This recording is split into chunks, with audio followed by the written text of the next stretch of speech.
दोस्तों, प्रभु राम का वनगमन का शुरुआती दौर का दूसरा भाग आपके सम्मुख रख रहा हूँ। दोस्तों, जब प्रभु राम महर्षि भारद्वाज के आश्रम में पहुँचे तो उनका मिलन बहुत ही हर्ष और अपनत्व के साथ हुआ। उन्होंने इस बात को और भाव को अभिव्यक्त करने में कोई गोपनीयता नहीं बरती कि वे भी प्रभु राम की प्रतीक्षा में यहाँ उपस्थित हैं। उन्होंने कहा कि कुलभूषण राम, मैं दीर्घकाल से इस आश्रम में तुम्हारी प्रतीक्षा कर रहा हूँ। मुझे प्रतीत होता है कि मेरे मनोरथ सफल हुए। सब देव योग है कि तुम वनवास भोगने वन में पधारे हो। यहाँ गंगा यमुना के संगम के पास बड़ा ही पवित्र और एकांत स्थान है। यहाँ की प्राकृतिक छटा भी अति मनोरम है। मेरा मत है कि तुम यहाँ सुखपूर्वक निवास करिए। यह स्थान महर्षियों द्वारा सेवित परम पवित्र पर्वत है। इस पर तुम्हारा निवास करना उचित होगा। यह पर्वत चित्रकूट नाम से विख्यात है। इसके चारों ओर कोई बस्ती नहीं है और स्थान स्थान पर रीछ, वानर, लंगूर जनजाति के व्यक्ति इधर उधर बिखरे पड़े हैं। उसी पर्वत को मैं तुम्हारे लिए एकांतवास के लिए योग्य मानता हूँ। अन्यथा मेरा यह सुझाव भी है कि आप वनवास के उद्देश्य से मेरे साथ इस आश्रम में रहें। सीता महर्षि की पत्नी के पास चली गई। राम लक्ष्मण के साथ महर्षि एकांत में बहुत सी बातें करते रहे।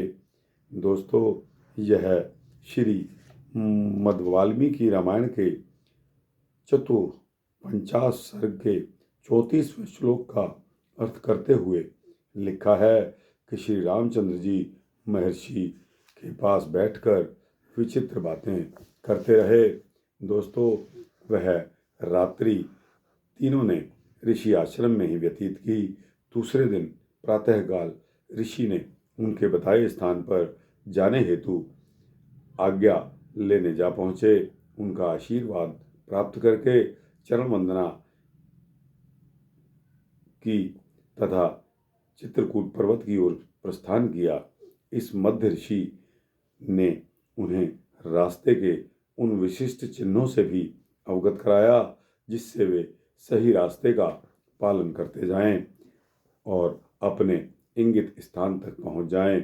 उनके द्वारा पेड़ काट उनकी टहनी व पत्तों से बेड़ा बना यमुना पार की गई तथा रात यमुना तट पर ही विश्राम किया।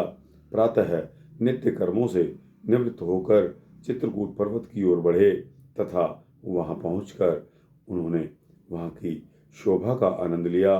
वहां वन का भाग बहुत ही रमणीक था। चारों ओर फूलों की वर्षा हो रही थी। ऐसा प्रतीत हो रहा था कि मानो सारी भूमि फूलों से आच्छादित थी।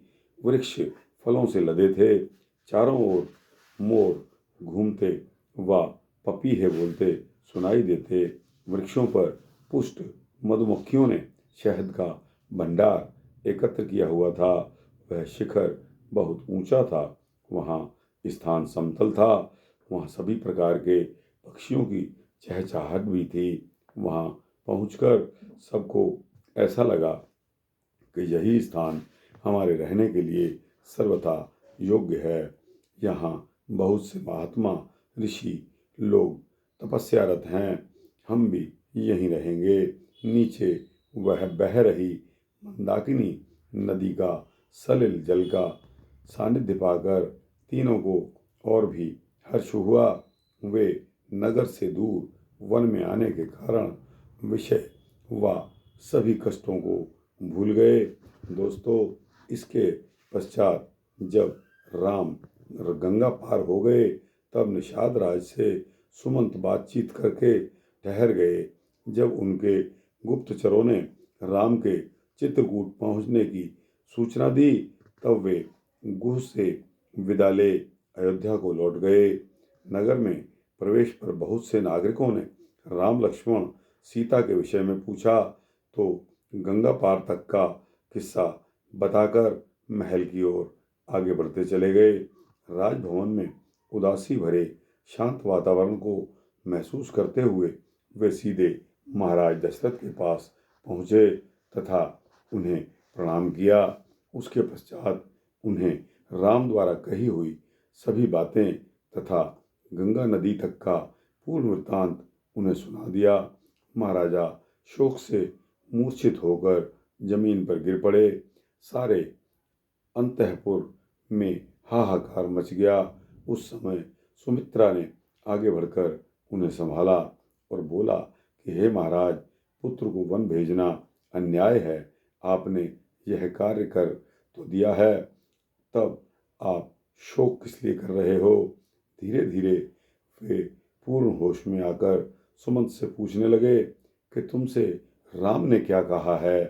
सुमंत ने विनयपूर्वक कहा कि महाराज, राम द्वारा निरंतर धर्म का पालन किया जाता रहा है तथा आपके तथा अपनी माताओं के श्री चरणों में प्रणाम अर्पित करने हेतु कहा है तथा बोले कि वे सभी से कहना कि वे अपने धर्म के पालन में हमेशा तत्पर और सावधान रहेंगे तथा आप सभी की उनकी चिंता त्याग अपने अपने कर्तव्य में पालन में तत्पर रहना, क्योंकि यही धर्म है।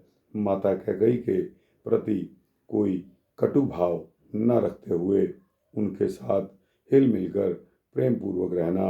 उन्होंने भरत से भी यह कहलवा दिया कि सभी माताओं के प्रति प्रेम व न्यायोचित व्यवहार रखें। राज्याभिषेक के पश्चात राज्य व प्रजा की रक्षा व पालन में पूर्ण मनोयोग से संलग्न रहें। महाराज लक्ष्मण राम की विनम्रता के विपरीत अत्यंत कुपित होकर बोले थे। मुझसे ही प्रश्न करने लगे कि महाराज ने किस अपराध में भाई राम को वन भेजा है। भाई को वनवास माता कैकेयी के लोभ के कारण हो या राजा के दिए वचनों के कारण, मेरी दृष्टि में तो गलत ही है। यह स्वेच्छा से हो या ईश्वर की प्रेरणा से, परंतु मुझे इस आज्ञा में कोई कारण प्रतीत नहीं होता।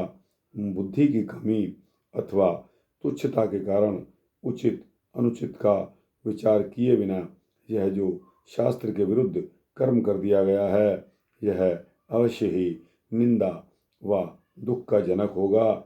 मुझे इस समय पिता का भाव महाराज में दिखाई न दे, भाई में दिखाई देता है। अब राम ही मेरे भाई, स्वामी और पिता हैं। महाराज तपस्विनी वेशधारी जनक नंदिनी सीता लंबी सांस खींचती हुई इस प्रकार निश्चेष्ट खड़ी थी जैसे उन्हें कुछ याद ही ना हो अथवा किसी भूत बला के आवेश में हों। वे पति के दुख से दुखी हो मौन थी।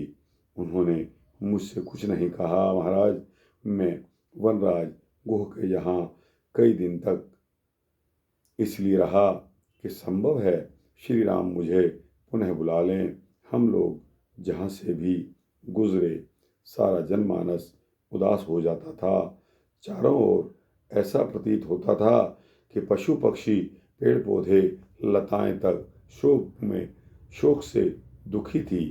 राज्य में सूना रथ लौटते देखकर सारे नगर के लोग आंसू बहा रहे थे। दोस्तों, इस गमगीन दृश्य के साथ इस सूक्ष्म वृत्तांत को यहाँ समाप्त करने की इजाज़त दें। इससे आगे अगले वृत्तांत में आपको बताऊंगा। दोस्तों, समय की पाबंदी का ध्यान रखते हुए आपके अमूल्य समय के हेतु इस वृत्तांत को यहीं छोड़ रहा हूँ। आपको कैसा लगा?